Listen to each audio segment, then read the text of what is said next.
hopefully you can see this. This is going to be the first of probably more than a few videos. This is totally unscripted, by the way. So we're flying by the seat of our pants. I'll introduce myself. You know me as 93 Ruby on the forum. Obviously, you can see part of the car. I know it's original, right? At any rate, my name is actually Sean. I'll give you some background just to introduce myself. I've been working on cars for quite a while. My formal education I got from Stark State College of Technology in North Canton, Ohio in 2007, 2008. I got a 2-year associate's degree out of that.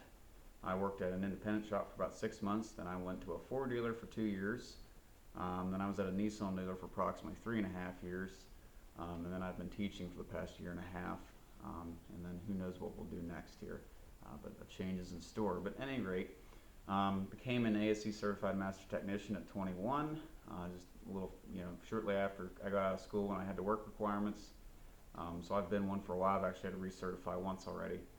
I recently took my L1, which is your advanced engine performance diagnostic test for ASE. That's a new test for them, so the results aren't supposed to be back till June, I think they said. So, but at any rate, I'm pretty sure I passed that one too. I didn't find it very difficult. There was some tricky questions, but it wasn't bad. So anyhow, that's my background. I've worked on older cars, newer cars, you name it. Done a lot of my own learning on the side. I've probably learned more than that. And I consider Stark State as my basis, and we've grown from there. You're going to notice I say a lot. I also have a bachelor's degree from the University of Akron in teaching and training technical professionals. Hard to say fast. At any rate, this is an introduction video. Just a little bit about myself. Obviously, I'm in a 93 Corvette. It's been modified for B Street, autocross. Other than that, it's a bone stock car, very little modifications, very quick for what little's done to it. But what I want to do with this series is I want to take the car here. I'm going to use it as a prop. It's a 93 LT1 6-speed car. So, not typical of all C4s, but certainly the LTX cars, this is a good example of one. We're going to be testing various systems. I'm going to show you how to do that properly. One at a time. We'll probably get into some more advanced stuff as well. I also realize not everybody has the tools I have. That's fine. I'm going to try to keep it basic.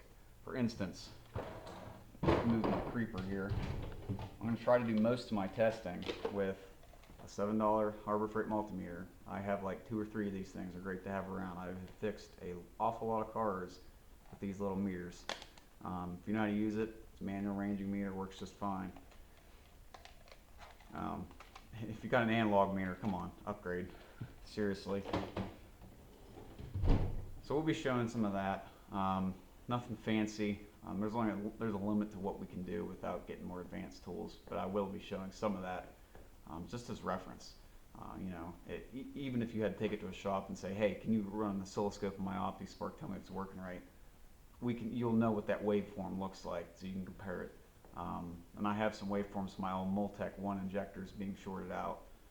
The new Bosch 3s I put in here recently did correct the issue I had. It was a long time kind of intermittent temperature related issue, but it didn't really affect the way the car ran, so I just let it go until it got worse. I haven't done any waveforms in those yet, but we'll get there. Like I said, this is a brief introduction. Hopefully you stick around and you learn something from this. That's the goal. These cars are not getting any younger, and just loading the old parts can and shooting it out just doesn't work. Newer cars, it gets even worse. These cars are relatively simple in comparison to newer cars. That being said, they have some quirks. Let's face it. I think the OptiSpark gets a bad rap for other issues. I think there's a lot of bad injectors running around out there. The Multec ones are known to be junk. They short out. The way they're designed is, I think, there's a lot of injector issues, but those are hard to detect unless you know what you're doing. The ohm test isn't a good one. I'm starting to ramble. So anyhow, we're going to close this introduction video and we'll start filming segments. I'm going to try to keep them short and simple. Thanks.